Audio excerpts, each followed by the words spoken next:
You can listen me fine? Yeah, I can hear you just fine. Okay.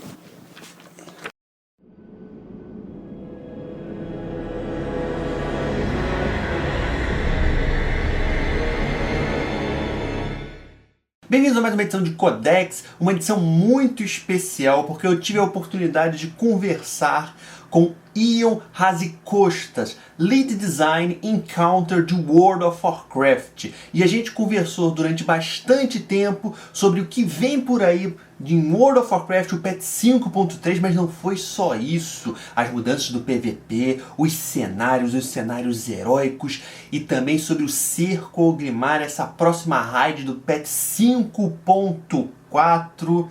Então agora para vocês a entrevista com o Ion Hazzikostas, Lead Designer. Ele é responsável pelos encontros, das raids, dos bosses, mas também para fazer o equilíbrio das classes, para manter o sistema de ativos. A gente faz bastante coisa dentro da Blizzard. Então agora com vocês essa entrevista com o Ion Hazzikostas. Espero que vocês gostem e vamos acompanhar.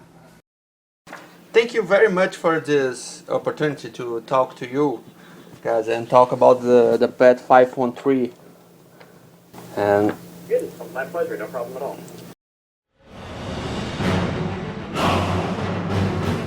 So in terms of our story that we're telling, we are really building up the growing conflict both between the Horde and the Alliance, and within the Horde itself, as the War Chief Garrosh has really been up to no good, and the Horde themselves are really turning against him. So what we see is the Alliance coming together and mending old divisions. In one of the new scenarios we're introducing in patch 5.3, the dwarves and dark iron dwarves actually come to cooperate and work together. Whereas on the Horde side, we see open warfare really between the trolls that are rising up against Garrosh. So players are really going to get to see firsthand some of what Garrosh has been doing in Pandaria and elsewhere, and really we're building up to all-out war that's going to come in the future.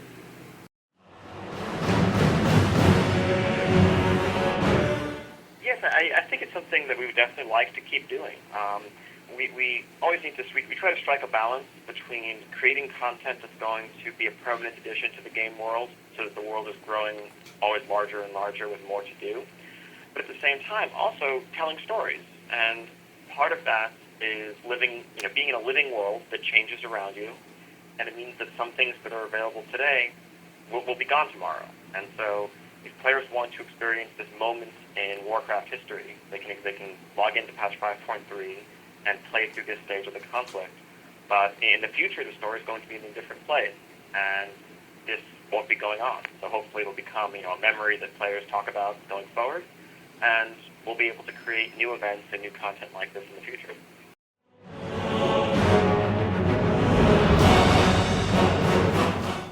Well, so I think one of the big advantages of a scenario, kind of like with a dungeon, is that we know there's only going to be 3 or 5 players in there at one time, and so that lets us have really a more structured storytelling experience versus quests in the outdoor world where many players can be coming and going in different stages of the process. You don't always know how many players are there or what else is going on around you.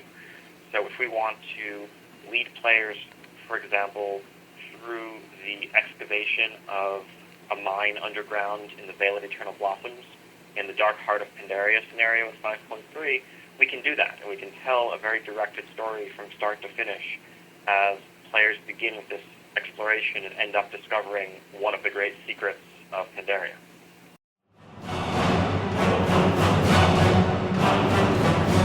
Yes, I think that, we're definitely continuing to explore the different things we can do with scenarios, both in terms of storytelling and in terms of gameplay. In terms of storytelling, we went back and actually, when we initially introduced some scenarios in 5.1 patch, some of them were for Alliance only, some were for Horde only. But now we actually we would put you in the shoes of the Horde if you're an Alliance player or vice versa, so you can actually see some of these stories and get some of these experiences from other perspectives that you otherwise might not always be able to get. Some of it's a little bit like some of our older dungeons with the Caverns of Time, where we would send you back and you kind of are disguised and you get to live through a moment in Warcraft history. So we're definitely looking for interesting and new things that we can use scenarios for in that regard. And in terms of just the pure gameplay, we're really excited about heroic scenarios and what those are going to bring to the game in patch 5.3, where they really promote cooperation and teamwork more among a group of friends. And we also offer bonus objectives for those who, want more challenging things to complete while they're also just working on their scenarios for valor points and to see the story.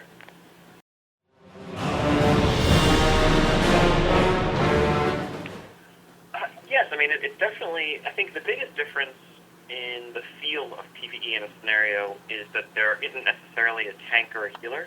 It can be done with by any roles.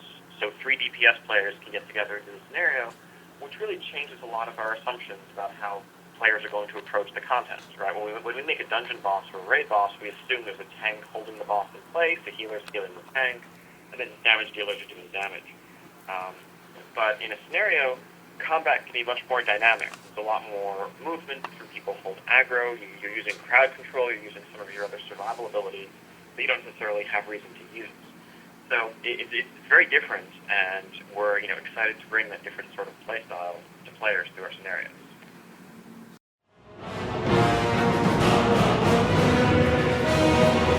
I mean, there are definitely stories that we're telling in parallel, and as players have seen some developments with Garrosh, Alliance has seen, Varian and Anduin and those characters grow and develop over the course of the expansion.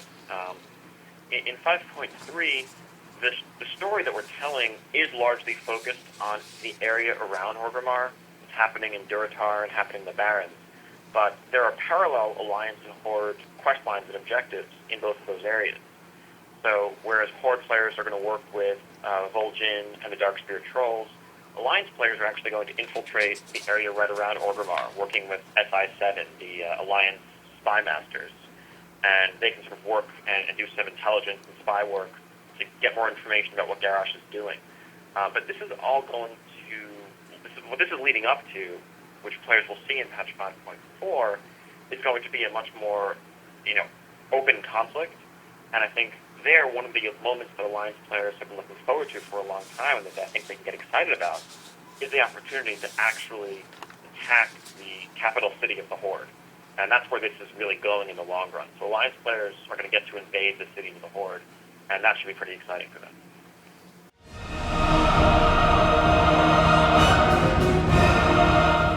So I mean, we were hoping that it was going to be a success. So we're not necessarily surprised, but we're definitely pleased with seeing how players have responded.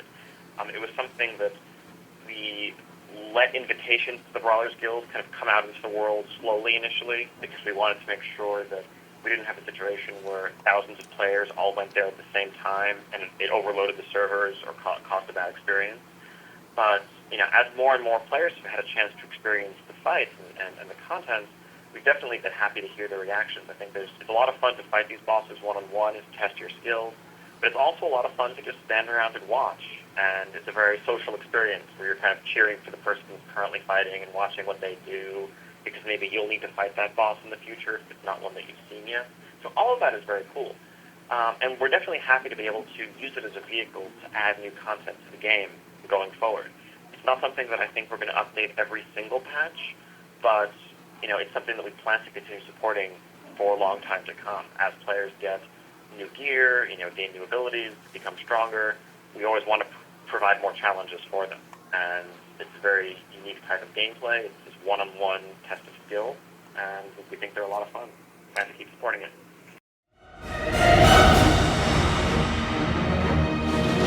It definitely is a challenge. So I think we pretty much accepted that we tune the content in the Brawlers Guild for players who are DPS specs. Some of the fights you can do as a tank, certainly. Some you can do as a healer. But for the most part, we think that most of our players, even if they primarily do raids or dungeons or PvP, as let's say a healer or a tank, they probably have a damage dealing spec for doing dailies or other solo questing. So players, we kind of assume that. And beyond that, because it's a fun thing to do on the side, there isn't quite as much pressure to have the balance be perfect as there is for high-end competitive raids or PvP or something like that. And because there's so many different fights, there are some fights, that may be really good for ranged damage dealers, like a hunter who can move around and keep away from the enemy. Then there are other fights that melee have an advantage. So on balance, as long as the classes have their different strengths and weaknesses, I think the Brawler's Guild can be a fun experience for everybody.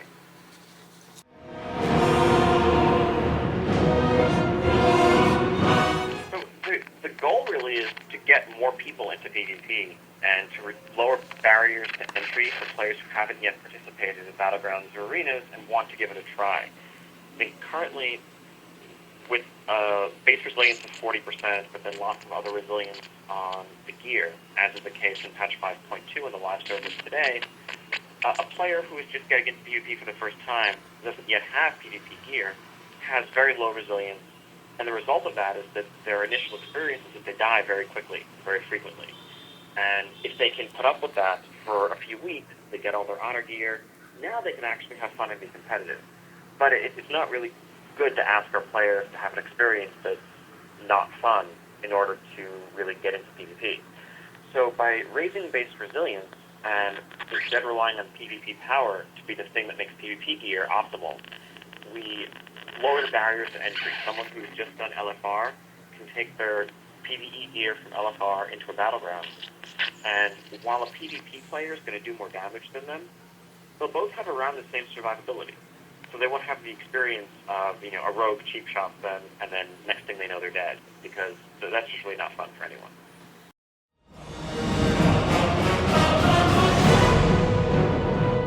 I mean, as we've said in the past, bringing the fight directly to Garrosh is going to be where this ends up, and there is going to be an invasion of Orgrimmar, but the plans that we have for the 5-4 raid go beyond Orgrimmar. Players are not just going to be fighting there. There can be a number of different locations.